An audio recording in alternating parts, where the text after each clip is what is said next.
जय हिंद all of you. MPPSC mains 2019 की वीडियो लेक्चर की सीरीज में आप सभी का एक बार फिर से स्वागत है। आज का हमारा टॉपिक है मानव विकास सूचकांक यानी कि ह्यूमन डेवलपमेंट इंडेक्स। ये topic MPPSC mains GS paper second और MPPSC mains GS paper third दोनों का ही पार्ट है और काफ़ी सारे क्वेश्चन इसके ऑलरेडी पूछे जा चुके हैं। तो इसी वजह से आज मैं आपसे डिस्कस करना चाहूँगा मानव विकास सूचकांक। पहला तो क्वेश्चन यही बन जाता है कि मानव विकास सूचकांक है क्या। इसके अलावा मानव विकास सूचकांक 1990 में लाया गया, तो ऐसी क्या ज़रूरत पड़ गई कि मानव विकास सूचकांक लाना पड़ा। इससे पहले का क्वेश्चन कि मानव विकास सूचकांक से पहले ऐसे कौन से पैमाने थे जिसकी वजह से किसी देश के विकसित, विकासशील या अल्पविकसित होने को निर्धारित किया जाता था। फिर मानव विकास सूचकांक को अब मानव विकास रिपोर्ट के नाम से भी जानते हैं या ह्यूमन डेवलपमेंट रिपोर्ट के नाम से भी जानते हैं। तो इस रिपोर्ट में और कौन कौन से जो सूचकांक हैं वो जुड़े हुए हैं, ये भी एक क्वेश्चन बनता है। तो ऐसे काफ़ी सारे क्वेश्चन हैं जिसको मैं आज की इस वीडियो में डिस्कस करूंगा। ये बहुत ही ज़्यादा इम्पॉर्टेंट टॉपिक है, चूँकि बता चुका हूँ कि ये एमपीपीएससी मेंस के जीएस पेपर सेकंड और थर्ड दोनों में जुड़ा हुआ है। तो इस टॉपिक को हम डिस्कस करेंगे, साथ ही जानेंगे कि मानव विकास सूचकांक इतना ज़रूरी क्यों था लाना 1990 में। तो सबसे पहले तो जो मैं डिस्कस करने वाला हूं कि मानव विकास सूचकांक से पहले जो पैमाने होते थे जो किसी देश की विकसित, विकासशील या अल्पविकसित दशा को निर्धारित करते थे, तो उसको हम सबसे पहले बात करेंगे। तो उसके लिए सबसे पहले हम चलेंगे कि यदि देखा जाए कि विकास क्या होता है, सबसे पहले तो हम बात करेंगे विकास के बारे में। डेवलपमेंट किसे कहते हैं, इसी से जुड़ा हुआ एक क्वेश्चन भी आपने सुना होगा। एक होता है आर्थिक समृद्धि और एक होता है आर्थिक विकास। ये क्वेश्चन भी कभी ना कभी आपने सुना होगा, कभी ना कभी आपसे किसी एग्जाम में पूछा गया होगा या किसी क्वेश्चन पेपर में आपने कहीं देख लिया हो इसे। तो ये बहुत ज़रूरी टॉपिक भी है, आर्थिक समृद्धि और आर्थिक विकास। इन दोनों का पहले तो आप अंतर समझ लीजिए। आर्थिक समृद्धि का मतलब होता है जब किसी देश की उत्पादन क्षमता में वृद्धि होती है तो उसे हम कहते हैं आर्थिक समृद्धि। और जब किसी देश की आर्थिक समृद्धि होने के साथ साथ उसका सोशल डेवलपमेंट यानी कि सामाजिक विकास होता है तो उसे हम कहते हैं आर्थिक विकास यानी कि इकोनॉमिक डेवलपमेंट। अब ये जितना मैं कह रहा हूँ शायद आपको समझ में ना आए, लेकिन एक एग्जाम्पल के रूप में समझा देता हूँ कि मान के चलिए कोई व्यक्ति है ए और वो पहले कमाता था 100 रुपये, तो 100 रुपये कमा रहा था, अब कमाएगा 120 रुपये। तो उसकी जो कमाई में वृद्धि हुई वो 20 रुपये की वृद्धि हुई, जो वृद्धि हुई वो 20 रुपये की वृद्धि हुई। इसे हम बोलते हैं आर्थिक समृद्धि यानी कि इकोनॉमिक ग्रोथ। इसके अलावा जो आर्थिक विकास है, इसको एक एग्जांपल समझिए कि बी है, वो पहले कमाता था 100 रुपये और अब कमाता है 120 रुपये। अब मैं यहाँ बराबर क्यों ले रहा हूँ, क्योंकि अगर मैं ज़्यादा लूँगा तो शायद आप ये सोचें कि आय ज़्यादा हुई इस वजह से आर्थिक विकास हुआ, या मैं कम लूँ तो आप बोलोगे कि कम लिया है इस वजह से आर्थिक विकास हुआ। ऐसा कुछ भी नहीं है, इसलिए मैं बराबर ही ले रहा हूँ कि पहले बी व्यक्ति 100 रुपये कमाता था और अब 120 रुपये कमा रहा है, तो इसके में भी 20 रुपये जो कि ऊपर नीचे हो सकती है, तो 20 रुपये ज़्यादा कमाए। लेकिन पहले ये व्यक्ति अपना नाम भी पढ़ना नहीं जानता था और बाद में अपना नाम पढ़ना सीख गया। बहुत बेसिक चीज़ है, समझिएगा। पहले अपना नाम भी पढ़ना नहीं जानता था, ना लिखना जानता था, अब अपना नाम पढ़ना एवं लिखना दोनों सीख गया। तो कहना चाहिए कि इसके जो शिक्षा के स्तर में वृद्धि हुई, ये उस व्यक्ति का विकास हुआ, इसीलिए ये उसका आर्थिक विकास कहलाएगा, ना कि आर्थिक समृद्धि। सो होपफुली ये समझ में आया होगा कि ये जहां पर आय के साथ साथ उसके जो सामाजिक स्तर है, चाहे वो शिक्षा का स्तर हो, इसके अलावा स्वास्थ्य स्तर होता है, संचार स्तर होता है, और भी बहुत सारे होते हैं, लेकिन फिलहाल एक एग्जाम्पल के तहत हम बात कर रहे हैं कि आय के साथ साथ उसके शिक्षा स्तर में वृद्धि हुई, वो व्यक्ति की क्या हुआ, आर्थिक विकास हुआ। वहीं कोई व्यक्ति ये मान के चलिए पहले अनपढ़ था, और पहले भी अनपढ़ था जब 100 रुपये कमा रहा, और अभी भी अनपढ़ ही है जब 120 रुपये कमा रहा, तो ये उसकी आर्थिक समृद्धि हुई है, इकोनॉमिक ग्रोथ हुई है, इकोनॉमिक डेवलपमेंट नहीं हुआ है। इसे आर्थिक समृद्धि को इंग्लिश में इकोनॉमिक ग्रोथ और आर्थिक विकास को इकोनॉमिक डेवलपमेंट कहा जाता है। तो होपफुली ये एग्जाम्पल से आप समझ गए होंगे। अब मैंने यहाँ पर इसे डिस्कस क्यों किया है, आप सोचेंगे कि हम तो मानव विकास सूचकांक पढ़ने के लिए आए थे और आर्थिक विकास और आर्थिक समृद्धि पढ़ाई जा रही है। तो सबसे पहले ये एक बेसिक चीज़ थी जिसकी वजह से मैं देशों के बारे में जो मानव विकास सूचकांक से पहले जो विकसित, विकासशील, अविकसित की जो स्थिति निर्धारित की जाती थी उसके बारे में मैं डिस्कशन कर रहा हूँ कि मानव विकास सूचकांक से पहले कैसी स्थिति हुआ करती थी। तो आर्थिक समृद्धि, आर्थिक विकास अब हम देश के रूप में देख लेते हैं कि मान के चलिए कि भारत में, अब ये मैं देश के एग्जाम्पल से बता रहा हूँ, भारत या किसी भी देश को ले लीजिए आप, मैं एग्जाम्पल में सिर्फ भारत ले रहा हूँ। तो भारत में ये इसकी जियोग्राफिकल बाउंड्री है,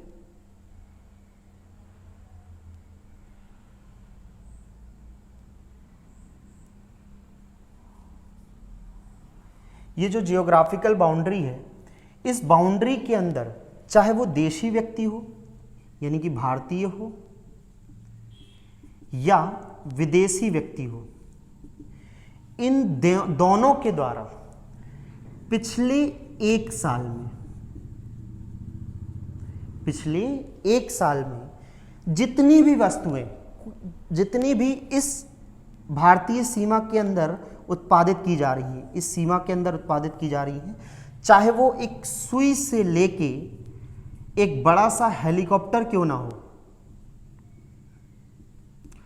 कुछ भी बनाया जा रहा हो, इनका जब मनी वैल्यू कैलकुलेट किया जाता है, यानी कि इन वस्तुओं को मूल्यांकित किया जाता है, मान के चलिए 2 रुपए की सुई है और यहां पे 10,000 करोड़ का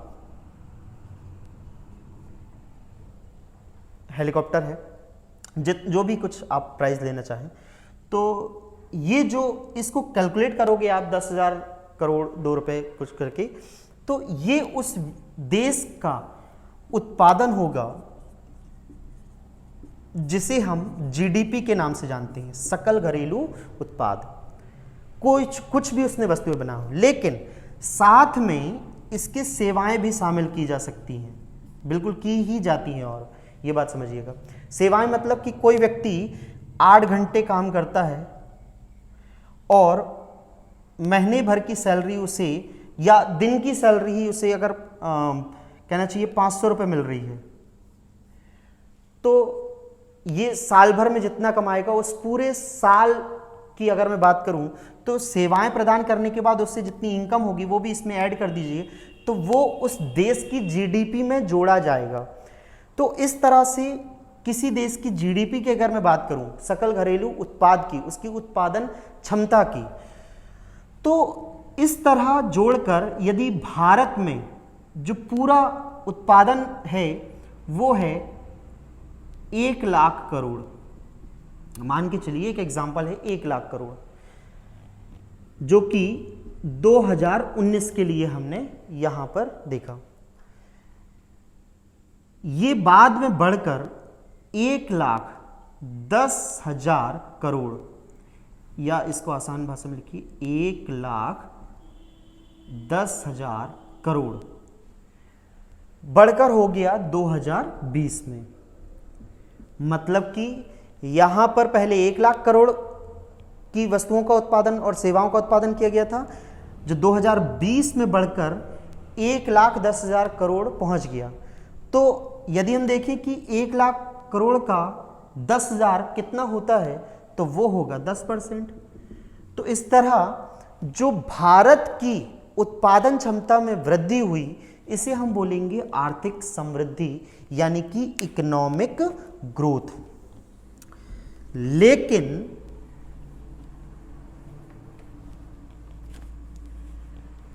इस उत्पादन क्षमता में वृद्धि होने पर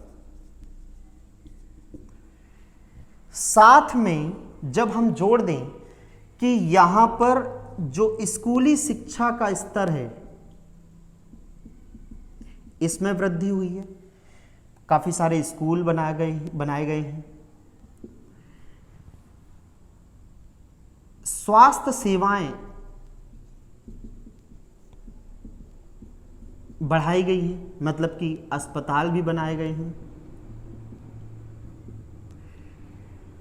लोगों तक आवास सुविधा पहुंचाई गई है। किस तरह से? तो काफ़ी सारी योजनाएं जो आप सुनते आ रहे हैं, अभी भी जो चलती हैं, जैसे कि इंदिरा आवास योजना थी, जो अब प्रधानमंत्री आवास योजना के नाम से जानी जाती है। तो आवास पहुंचाया जा रहा है, पानी, चाहे वो पीने का पानी हो, चाहे वो किसी चीज़ में उपयोग किए जाने वाला पानी हो, पानी के लिए जैसे 10 लाख कुआं कार्यक्रम चलाया गया था, तो पानी पहुंचाया जा रहा है, बिजली यानी कि इलेक्ट्रिसिटी पहुंचाई जा रही है। तो ये जब इन मूलभूत आवश्यकताओं को भी किसी देश में विकसित किया जाता है, तो हम उसे बोलते हैं आर्थिक विकास। क्योंकि इससे जो वहाँ के रहने वाले लोग हैं, उनकी आजीविका चलाने में, उनके सामाजिक जीवन जीने में जो वृद्धि देखने को मिलती है, उसे हम आर्थिक विकास के पैमाने पर मापते हैं। अब इस तरह यदि हम देखें कि आर्थिक समृद्धि में सामाजिक विकास को यदि हम जोड़ दें, ये सारा कुछ आप जो देख रहे हैं, ये सामाजिक विकास है।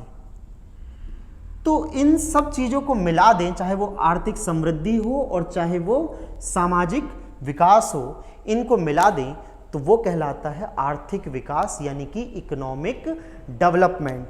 अब यदि आपको यह समझ में नहीं आया हो, तो वापस से उस बच्चे का एग्जाम्पल लीजिएगा जो मैंने अभी ए और बी वाला बताया था, जो दो व्यक्ति ए और बी, उससे समझिएगा। इतना ज़्यादा कंट्री को यानी कि देश को लेकर समझने की कोई आवश्यकता नहीं है, बस इतना आर्थिक समृद्धि और आर्थिक विकास को लेकर चलिएगा। अब ज़रूरी ये है कि किसी देश में उत्पादन क्षमता में वृद्धि तो हो रही है, फिर इस स्कूली शिक्षा, स्वास्थ्य सेवाएं, आवास, पानी, बिजली, इन सब आवश्यकताओं की क्या ज़रूरत है, इनके विकास किए जाने की क्या ज़रूरत है, किसी देश के विकास में इन सब का क्या योगदान है, उसको समझने की कोशिश हम करते हैं। सबसे पहला जो मैंने यहाँ पे लिखा हुआ है, स्कूली शिक्षा, या सिर्फ शिक्षा या एजुकेशन ही ले सकते हैं आप, ज़रूरी नहीं स्कूली शिक्षा ही हो, वहाँ पर शिक्षा भी ले सकते हैं। यदि किसी देश में शिक्षित लोग ज़्यादा होंगे तो उन्हें रोजगार मिलने में आसानी होगी, उनका बौद्धिक स्तर अच्छा होगा, वो आने वाली जो टेक्नोलॉजी है यानी कि जो तकनीक है, उससे काफ़ी अच्छे से घुल मिल पाएंगे। एक एग्जाम्पल के तौर पर, यदि कोई व्यक्ति पढ़ा लिखा है तो वो एटीएम बहुत अच्छे से यूज़ कर सकता है। यदि कोई व्यक्ति पढ़ा लिखा नहीं है तो वो एटीएम अच्छे से यूज़ नहीं कर सकता है। एटीएम मतलब कि जो पैसे निकालने वाली मशीन है, ऑटोमेटिक टेलर मशीन। तो इस तरह यदि व्यक्ति टेक्नोलॉजी से घुल मिल जाएगा तो वो बहुत ही अच्छे से प्रोडक्शन या उत्पादन में सहायता कर पाएगा। बड़ी बड़ी कंपनियां होती हैं, उनके बड़े बड़े कारखाने होते हैं, बड़ी बड़ी मशीनें आती हैं, उन मशीनों को कौन सा व्यक्ति बहुत अच्छे से चला सकता है? वह व्यक्ति जो पढ़ा लिखा हो या वह व्यक्ति जो पढ़ा लिखा नहीं है? निश्चित ही वह व्यक्ति जो पढ़ा लिखा है। यदि बड़ी बड़ी मशीनें जो ज़्यादा प्रोडक्शन या उत्पादन करके देंगी उसे पढ़ा लिखा व्यक्ति चला सकता है, तो उत्पादन क्षमता उस कारखाने की बढ़ेगी। और मैंने अभी बताया कि किसी देश के अंदर चाहे वो कोई भी नागरिक, मतलब कोई भी व्यक्ति हो, चाहे वो भारतीय हो चाहे वो विदेशी हो, अगर उस देश की सीमा के अंदर उत्पादन बढ़ रहा है, मतलब उस देश की जीडीपी यानी कि ग्रॉस डोमेस्टिक प्रोडक्ट यानी कि सकल घरेलू उत्पाद में वृद्धि हो रही है। और अगर किसी देश के सकल घरेलू उत्पाद में वृद्धि हो रही है, उत्पादन क्षमता में वृद्धि हो रही है, तो उसकी इकोनॉमिक ग्रोथ यानी कि आर्थिक समृद्धि हो रही है। अब बात करते हैं स्वास्थ्य सेवाओं की। स्वास्थ्य सेवाएं किसी देश के विकास में क्या महत्व रखती हैं? तो स्वास्थ्य सेवाएं से समझिएगा कि एक स्वस्थ व्यक्ति है और एक अस्वस्थ व्यक्ति है।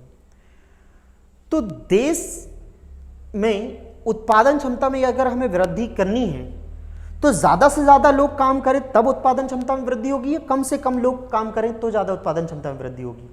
निश्चित ही जब ज्यादा से ज्यादा लोग उत्पादन क्षमता में सहयोग करें। तो यदि व्यक्ति स्वस्थ नहीं है तो क्या वह व्यक्ति उत्पादन क्षमता में सहयोग प्रदान कर सकता है?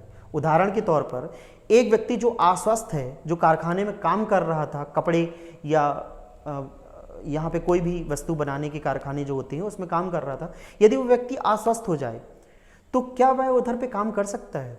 जी नहीं, बिल्कुल नहीं। तो वह व्यक्ति जो उत्पादन में सहयोग प्रदान कर सकता था अब नहीं कर सकता, सिर्फ उसके अस्वस्थ होने के कारण, जिसके कई सारे कारण हो सकते हैं। मैं इस पे ज्यादा अभी डेप्थ में नहीं जा रहा हूं क्योंकि मानव विकास सूचकांक तक हमें पहुंचना है, तो सिर्फ इसको अभी ऊपर ही बता रहा हूं। अभी इसका और भी अच्छा डिस्कशन होगा आगे के लेक्चर्स में, जब भी इससे जुड़े हुए जो विषय होंगे उस पर। तो स्वास्थ्य, अगर एक स्वस्थ व्यक्ति है तो वो ज्यादा अच्छे से उत्पादन क्षमता में वृद्धि कर सकता है, लेकिन अस्वस्थ व्यक्ति नहीं कर सकता।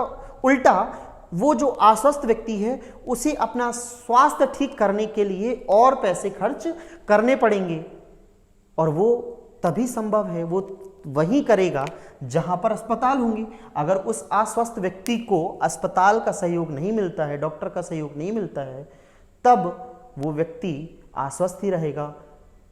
तो क्या ये उत्पादन क्षमता में वृद्धि होने के सही लक्षण हैं? जी नहीं, बिल्कुल नहीं।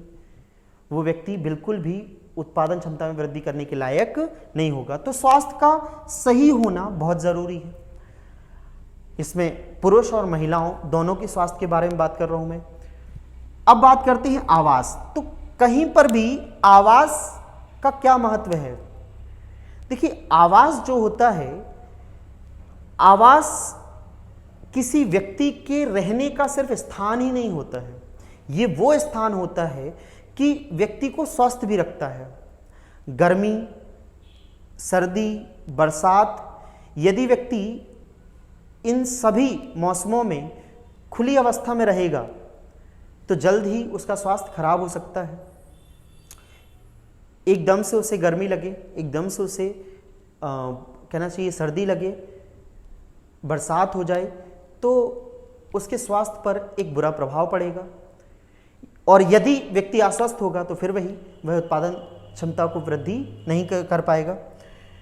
पानी, बिजली, ये जो मूलभूत आवश्यकताओं में पानी की तो दो काम होते हैं, जैसे कि एक पीने में आता है और एक हमारे उपयोग में आता है।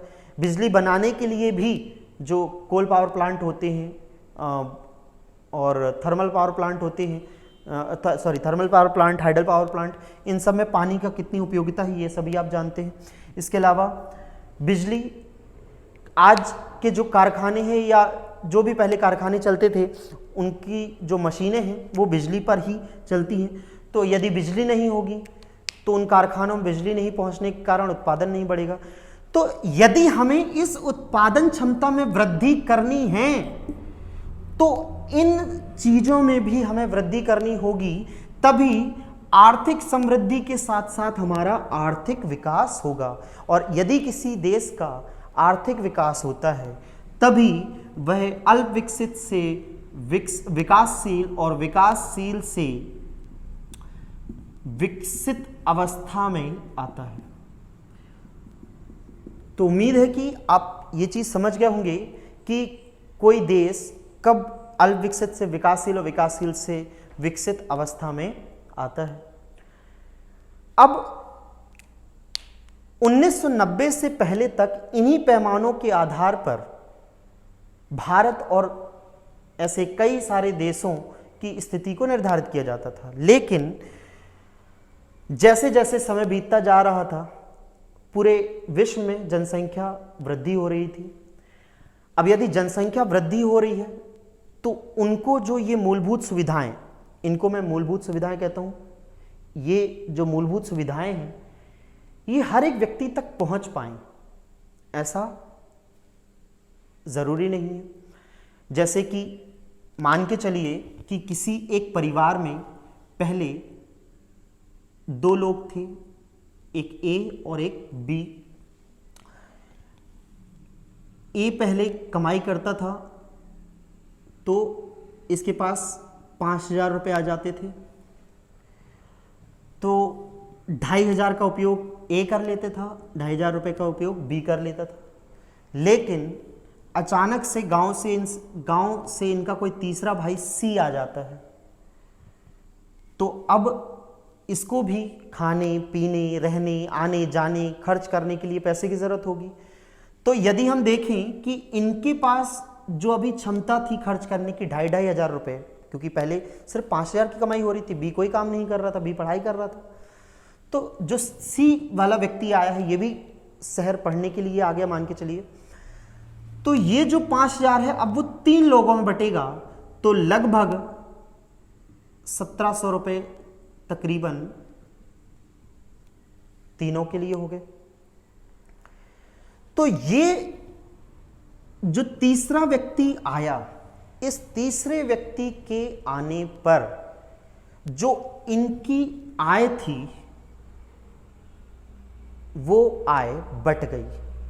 पहले 2 लोगों में बटी हुई थी, अब 3 लोगों में। इसी तरह से जब जनसंख्या वृद्धि हुई तो हम आय यानी कि जो इनकम थी वही उसी स्तर पर रखे हुए थे, लेकिन हमारी जनसंख्या वृद्धि हो गई, जिसकी वजह से ये जो मूलभूत आवश्यकताएं थी कि शिक्षा, स्वास्थ्य सेवाएं, आवास, पानी, बिजली, ये आसानी से वहां तक नहीं पहुंचाई जा सकती थी। तो इस तरह समाज में असंतुलित की स्थिति उत्पन्न होने लगी।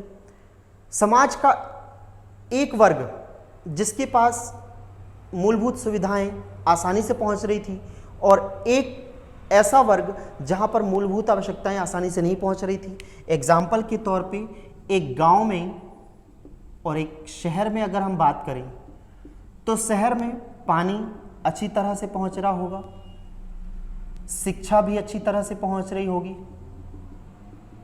बिजली भी अच्छी तरह से पहुंच रही होगी, रोजगार के अवसर भी अच्छे होंगे क्योंकि शहर में ही उद्योग स्थापित हो रहे हैं। तो ये सारी वस्तुएं या मूलभूत सुविधाएं आपको शहर में देखने को मिल रही होंगी। वहीं गांव में उद्योग नहीं है तो बिजली नहीं है, या बिजली नहीं है तो उद्योग नहीं है, और अगर बिजली उद्योग नहीं है तो यहां पर रोजगार नहीं है। रोजगार नहीं है तो लोगों के पास आजीविका चलाने का साधन नहीं है, लाइवलीहुड नहीं है उनके पास। तो ये सारी कमियां देखने को मिल रही है गांव में, और ये सारी चीजें आसानी से मिल जा रही हैं शहर में। तो जो ये असंतुलन की स्थिति है शहर और गांव में, ये आज भी आपको भारत के काफी सारे क्षेत्रों में दिखाई दे रही होंगी। तो इन सारी चीजों को आधार बनाते हुए 1990 के दशक में यह सोचा गया कि क्या हर व्यक्ति तक इन मूलभूत सुविधाओं को पहुंचाया जा रहा है। यदि पहुंचाया जा रहा है तो ऐसे कौन से देश हैं जो इन सुविधाओं को पहुंचा रहे हैं और ऐसे कौन से देश हैं जो इन सुविधाओं को नहीं पहुंचा रहे हैं। और इसी को आधार बनाते हुए यहाँ पर जो किसी देश के विकास की बात की जाती थी, अब मानव के विकास के बारे में चर्चा की जाने लगी। अभी तक जो मैं ये बात कर रहा था जिसमें किसी देश की उत्पादन क्षमता में, यहाँ पे जो मैंने अभी लिखा हुआ था कि जो उत्पादन क्षमता में वृद्धि हो रही है, ये किसी देश की उत्पादन क्षमता की वृद्धि की बात हो रही थी और उन देश में रहने वाले लोगों के पास इन सारी वस्तुओं को पहुंचाए जाने की बात हो रही थी। लेकिन यहाँ पर जो ये सुविधाएं पहुंचाई जा रही हैं, क्या सिर्फ शहर के लोगों को, यानी कि सिर्फ एक कुछ वर्ग को पहुंचाई जा रही हैं या गांव में भी पहुंचाई जा रही है? क्योंकि यदि सिर्फ शहर में या एक पर्टिकुलर एक एरिया में बस पहुंचाई जा रही है तो वहां के लोगों के पास तो सारी सुविधाएं होंगी, लेकिन जो गांव के लोग हैं या जो पिछड़े हुए वर्ग के लोग हैं उन तक ये सुविधाएं नहीं पहुंचाई जा रही हैं, तो एक असंतुलन की स्थिति उत्पन्न होगी और यह किसी भी देश के लिए एक अच्छा संकेत नहीं होता है। इसी वजह से, इसी कारण से 1990 से अब मानव के विकास की बात हो रही थी, ना कि देश के विकास की। क्योंकि यहां देखिए, देश का विकास अभी भी देखा जाता है, लेकिन मैं बात कर रहा हूं कि देश बहुत अच्छा विकास तब करेगा जब उस देश में रहने वाला मानव विकास करेगा। तब देश के विकास के साथ साथ मानव के विकास को भी एक पैमाने में मापा जाना बहुत जरूरी था।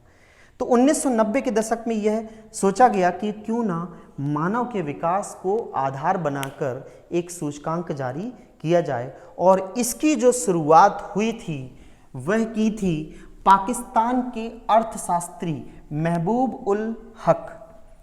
इन्होंने 1990 में पहली बार मानव विकास सूचकांक को जारी किया था।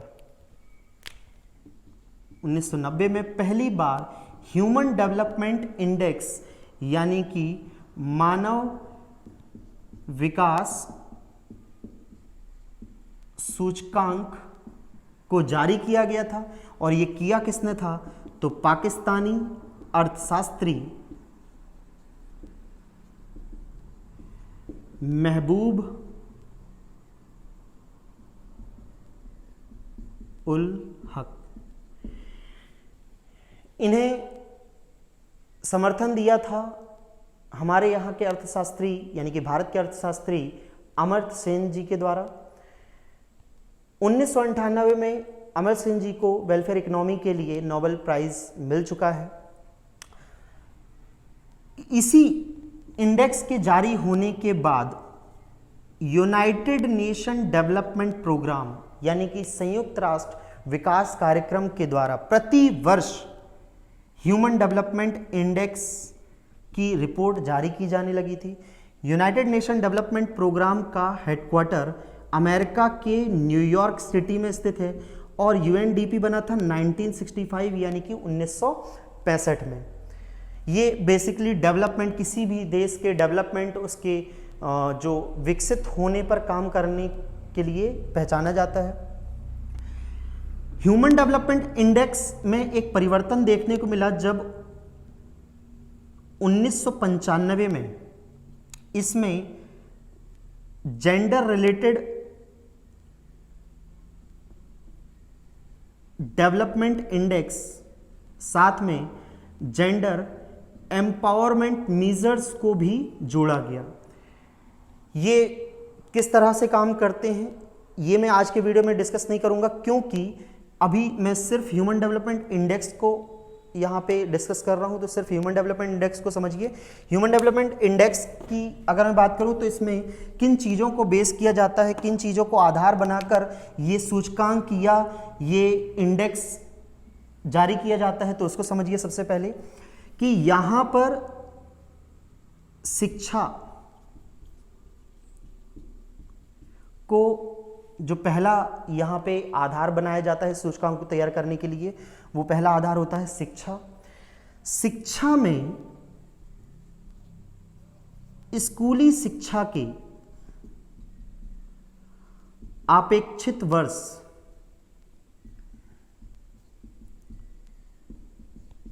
साथ ही जो स्कूली शिक्षा के औसत वर्ष इनको लिया जाता है। रीजन क्या है कि मानव विकास सूचकांक में हम स्कूली शिक्षा को ही बढ़ावा दे रहे हैं, उसके पीछे कारण क्या है वो समझिएगा। कोई भी व्यक्ति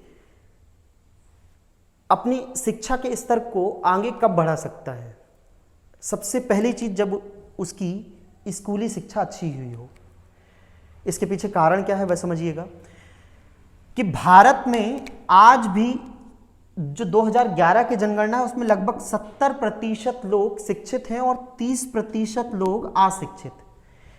ये जो शिक्षा के स्तर को मापा गया है वो किस तरह से मापा गया है समझिएगा कि यदि कोई व्यक्ति अपना नाम लिख पढ़ सकता है तो वह शिक्षित है और ये जो व्यक्ति ऐसा नहीं कर सकता वह अशिक्षित है। एक मोटे तौर पे मैं ये अनुमान बता रहा हूं आपको।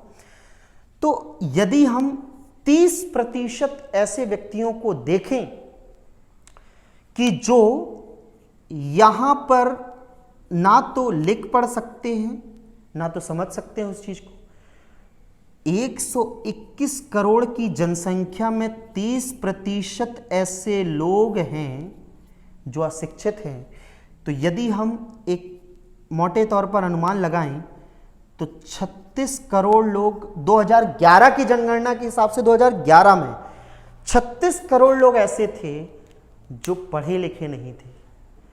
और अगर ऐसे व्यक्ति जो पढ़े लिखे नहीं हैं क्या वो तकनीकी विकास है उससे जुड़ सकते हैं? आने वाली नई नई मशीनों को चला सकते हैं? आने वाली जो नई नई टेक्नोलॉजी है कि जैसे हम आज पेटीएम यूज़ करते हैं, हम ऑनलाइन कैश रखने और लेन देन करने की बात करते हैं, हम ऑनलाइन बुकिंग्स या ऑनलाइन ग्रॉसरी को मंगवाने की बात करते हैं, ऐसी बहुत सारी चीज़ें क्या वो आसानी से कर सकते हैं?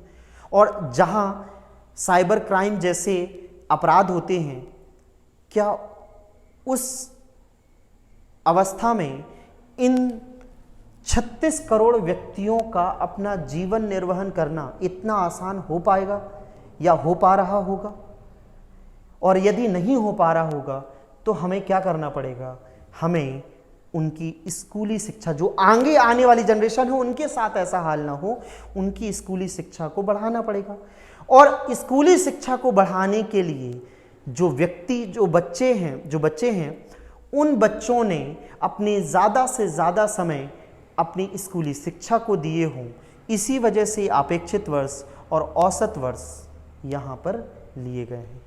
तो मैं समझता हूँ कि अब आपको यहाँ पर शिक्षा में स्कूली शिक्षा का महत्व समझ में आ गया होगा कि क्यों मानव विकास के सूचकांक में इसको लिया जाता है। क्योंकि आगे ये जो कंडीशन आपको देखने को मिल रही है जहाँ पर लगभग 1/4 जो जनसंख्या है वह अनपढ़ के रूप में जानी जाती है, या 1/4 तो हाँ 1/4 ही कह सकते हैं इनको, तो लगभग 1/4 जनसंख्या जो इन सारे विकास के जो पैमाने हैं उनसे जुड़ नहीं पाएगी, तो क्या उनका विकास हो पाएगा? मतलब मानव का विकास हो पाएगा?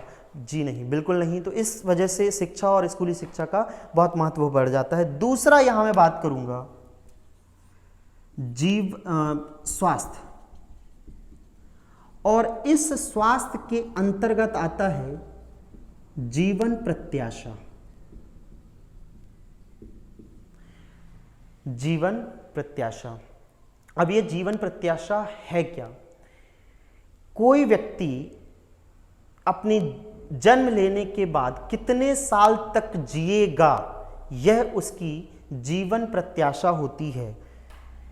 भारत में 2019 के ह्यूमन डेवलपमेंट इंडेक्स के अनुसार पुरुष 68.2 और महिला लगभग 70.7 वर्ष तक जीवित रह सकती है। यह उसकी जीवन प्रत्याशा है। अब इसका क्या योगदान होता है मानव के विकास में वह समझिएगा कि यदि कोई व्यक्ति स्वस्थ है, उसे रोजगार मिला हुआ है, रोजगार मिलने के लिए स्कूली शिक्षा मिली हुई है, यानी कि उसकी शिक्षा का स्तर बहुत अच्छा है, बौद्धिक स्तर बहुत अच्छा है, तो निश्चित ही उसकी जीवन प्रत्याशा बहुत अच्छी होगी। तो किसी भी मानव के विकास में उसके जीवन प्रत्याशा का यानी कि उसके स्वास्थ्य का बहुत बड़ा योगदान होता है। इसमें और भी कई सारी चीज़ें जुड़ी हुई होती हैं, जैसे कि मातृत्व मृत्यु दर, शिशु मृत्यु दर, जो कि अप्रत्यक्ष रूप से यहाँ जुड़े होते हैं, क्योंकि यदि बच्चा जन्म लेते ही मर जाएगा या माता जन्म देने के बाद मर जाएगी तो ये जो जीवन प्रत्याशा है इसकी दर घटने लगेगी। तो अप्रत्यक्ष रूप से काफ़ी सारे पैमाने भी इसके पीछे हैं, लेकिन वह मैं यहाँ पर बिल्कुल डेप्थ में नहीं जाना चाहूँगा। आप सिर्फ इसे समझिए, इतने में आप काफ़ी अच्छे से लिख सकते हैं। तो यहाँ पर अगला पैमाना क्या हो गया? स्वास्थ्य। और इसके बाद जो अगला पैमाना है वो है तीसरा, रहन सहन का स्तर, यानी कि स्टैंडर्ड ऑफ लिविंग की बात कर रहा हूं मैं यहां पर। और ये रहन सहन का स्तर कब आता है? जब किसी व्यक्ति की प्रति व्यक्ति आय अच्छी हो। एक व्यक्ति कब अच्छे से रहन सहन कर सकता है, उसकी जो जिंदगी है बहुत अच्छे से बीत सकती है, जब उसके जीवन में आजीविका बहुत अच्छी चल रही हो, उसके पास आय के साधन हो, यानी कि उसकी प्रति व्यक्ति आय बहुत अच्छी हो। एग्जाम्पल के तौर पे कि यदि किसी देश में रहने वाला कोई नागरिक 10,000 रुपये में अपना जीवन निर्वहन कर सकता है, तो उसकी जो प्रति व्यक्ति आय है 10,000 रुपये, वह अपने एक अच्छे रहन सहन के लिए जाना जा रहा है। लेकिन उसकी फैमिली में अभी सिर्फ वह था, लेकिन आगे चल के उसकी फैमिली में 1 से 2, 2 से 3 लोग होते हैं, तो क्या ये 10,000 रुपये अब उसके लिए सफिशेंट होंगे? क्या पर्याप्त होंगे? जी नहीं, बिल्कुल नहीं। जैसे ही 3 लोग होंगे, लगभग वह व्यक्ति खुद पर 3,000 रुपये खर्च कर पाएगा। तो इससे उसके रहन सहन पर बहुत बड़ा प्रभाव पड़ेगा, और ये देश के विकास में भी एक अच्छा संकेत नहीं है। शायद यह आपको समझ में ना आया हो, तो एक बात यहाँ पे एक और एग्जाम्पल से समझाऊंगा कि किसी देश में 100 लोग रहते हैं। एक एग्जाम्पल के लिए, किसी देश में 100 लोग रहते हैं और उस देश की जो राष्ट्रीय आय है वो है 1 लाख। किसी देश में 100 लोग रहते हैं और उस देश की राष्ट्रीय आय है 1 लाख, और इस 1 लाख को जब हम डिवाइड करेंगे 100 लोगों से, मतलब कि कुल राष्ट्रीय आय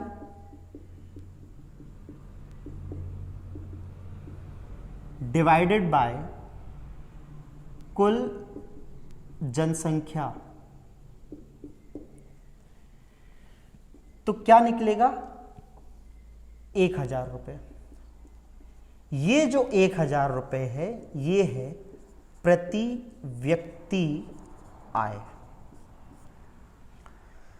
तो ये है प्रति व्यक्ति आय 1,000 रुपये। अब आप समझ गए होंगे कि प्रति व्यक्ति आय असल में होता क्या है।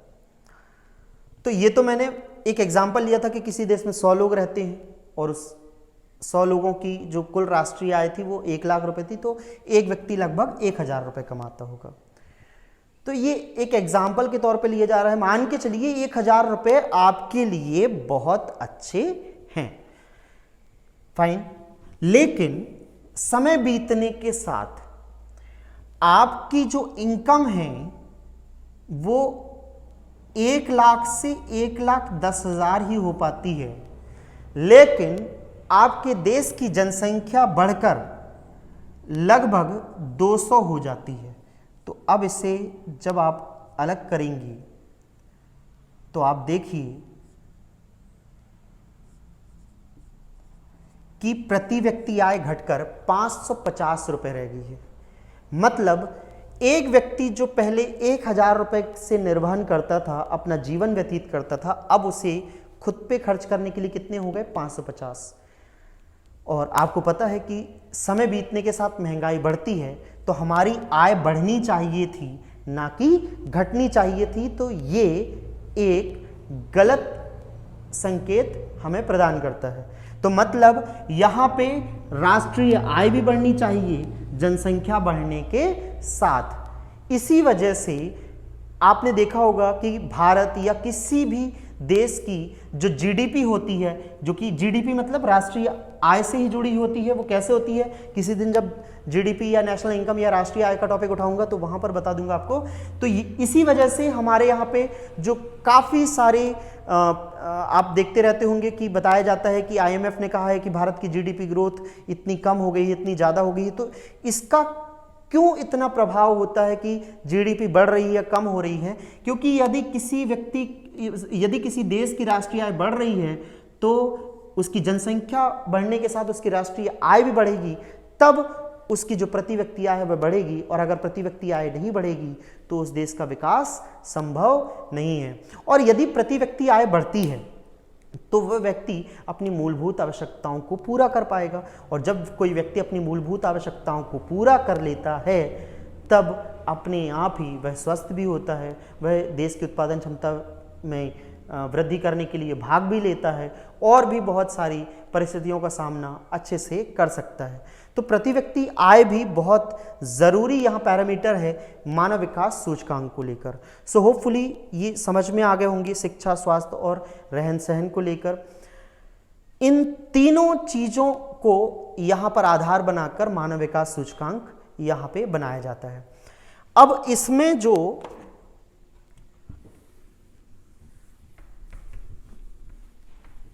देशों को अलग अलग रखा जाता है वह कैसे रखा जाता है? तो सबसे पहले समझिएगा कि 0 से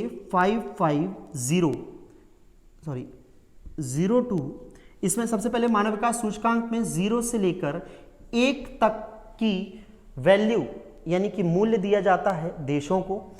0 से लेकर 0.550 यानी कि 0.550 तक रखा जाता है कम मानव विकास वाले देश।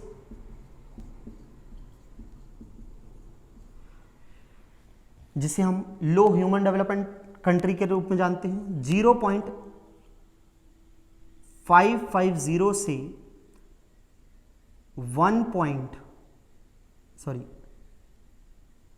0.700 तक रखे जाते हैं मध्यम मानव विकास वाले देश यानी कि मीडियम ह्यूमन डेवलपमेंट। 0.700 से 0.800 तक रखे जाते हैं उच्च मानव विकास वाले देश और 0.800 से 1.000 तक रखे जाते हैं बहुत उच्च मानव विकास वाले देश। ये एक अनुमानित या लगभग एक मार्किंग है किसकी, मानव विकास सूचकांक में जो देश यहाँ पे शामिल किए जाते हैं उनको पॉइंट्स दिए जाते हैं 0 to 1 तक। जो जिसके पास 1 यानी कि 1 के आसपास के पॉइंट होते हैं वह बहुत ऊंचे यानी कि वेरी हाई ह्यूमन डेवलपमेंट में रखे जाते हैं। जो 0.700 से 0.800 तक तो हाई ह्यूमन डेवलपमेंट यानी कि उच्च मानव विकास वाले देश होते हैं।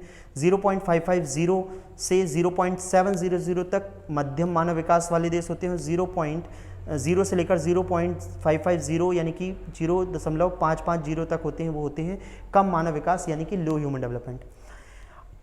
इन देशों में यहाँ इन जो आपको स्तर दिख रहे हैं इन स्तरों में अलग अलग देशों को उनके जो पॉइंट होते हैं उनके अनुसार रखा जाता है। सबसे पहले नंबर पर आपको नॉर्वे जैसे, स्विट्जरलैंड जैसे देश आपको देखने को मिलते हैं। इसके पीछे का कारण क्या है? सबसे पहली चीज़ कि वहाँ पर जनसंख्या का कम होना। जब जनसंख्या कम है तो जो उत्पादन है वो पर्याप्त हो पाता है, तो उनके पास आवश्यक यानी कि जो मूलभूत सुविधाएं होती हैं वह आसानी से पहुंच जाती हैं, और जब मूलभूत सुविधाएं आसानी से पहुंचती है तो उनके शिक्षा का स्तर बहुत अच्छा होता है, तो वहाँ पे जो लिटरेसी है बहुत अच्छी होती है। इस वजह से यह हमेशा नंबर 1 पे होते हैं। भारत में जनसंख्या बहुत ज़्यादा है और हर एक व्यक्ति तक मूलभूत आवश्यकताएं पहुँच नहीं पा रही हैं, जिसकी वजह से यहाँ पर उसकी जो रैंकिंग है वो बहुत नीचे आ जाती है और इन देशों की बहुत ऊपर चली जाती है। इनके पास जनसंख्या कम है, उत्पादन उनके हिसाब से अधिक है, तो इस वजह से ये हमेशा पहले नंबर पर ही पाए जाते हैं। इसके अलावा जो भारत की मैं बात करूं तो भारत की रैंकिंग 2019 की जो मानव विकास सूचकांक की 2019 की रैंकिंग है वह है 129। ठीक है, ये 2019 की ही मैं बात कर रहा हूँ। नॉर्वे भी 2019 में नंबर 1 पे है और 2019 में भारत 129वें नंबर पे है, जबकि पिछले साल 2018 में बात करूं तो ये 130वें नंबर था, 130th नंबर पे था, तो एक स्थान ऊपर आया है। जो भारत की पॉइंट है तो 0.647 है, मतलब कि यदि हम यहाँ पर देखें तो भारत मध्यम मानव विकास की श्रेणी में आता है, क्योंकि भारत का जो अंक है वो 0.647 है। तो इस तरह आप देखिए कि भारत को मध्यम मानव विकास यानी कि मीडियम ह्यूमन डेवलपमेंट की श्रेणी में रखा गया है ह्यूमन डेवलपमेंट इंडेक्स 2019 में। इसके अलावा जो भारत से जुड़े हुए देश हैं उनकी बात करूं तो यहां पे जो श्रीलंका है, श्रीलंका 71वें और चीन 50वें नंबर पर है। ये सिर्फ 2 ऐसे देश हैं जो भारत से बेहतर स्थिति में हैं। इसके बाद जितने भी देश हैं वह सब भारत से जुड़े हुए देश हैं वो सब भारत से और बुरी स्थिति में हैं। वो कौन कौन से देश हैं वह समझिएगा। यहाँ पर सबसे पहले मैं बात करता हूं यहाँ पर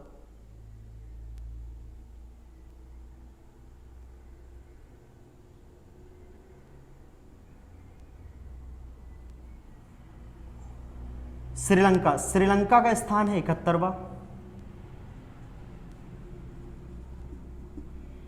इसके अलावा जो भूटान है, भूटान का 134वां स्थान है, 134। ये मैं 2019 का ह्यूमन डेवलपमेंट इंडेक्स का रिपोर्ट बता रहा हूं। इसके अलावा जो बांग्लादेश है इसका 135वां स्थान है। नेपाल 147वें नंबर पे है। पाकिस्तान 152वें नंबर पर है।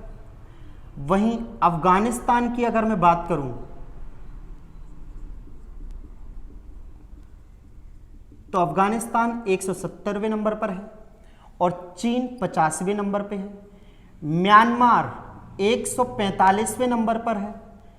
तो अगर आप देखेंगे कि सिर्फ श्रीलंका और चीन ऐसा देश है जो कि भारत से अच्छी स्थिति में है, बाकी सारे के सारे देश भारत से काफ़ी पायदान नीचे हैं, क्योंकि भारत का यहाँ पे 129वां स्थान है। ये ह्यूमन डेवलपमेंट इंडेक्स 2019 की रिपोर्ट है और ये आपको पता है यूनाइटेड नेशन डेवलपमेंट प्रोग्राम के द्वारा जारी की गई है। तो मानव विकास सूचकांक किस चीज़ को आधार बनाकर यहाँ पर इस इंडेक्स को, इस सूचकांक को पेश करता है। इसके अलावा मानव विकास सूचकांक में भारत की स्थिति क्या है वह देख लिया आपने। क्यों लाया गया था मानव विकास सूचकांक वह देख लिया आपने। अब हम देखेंगे कि मानव विकास सूचकांक के अलावा मानव विकास रिपोर्ट में और कौन कौन से पैरामीटर शामिल किए गए हैं वह देखिए आप यहाँ पर।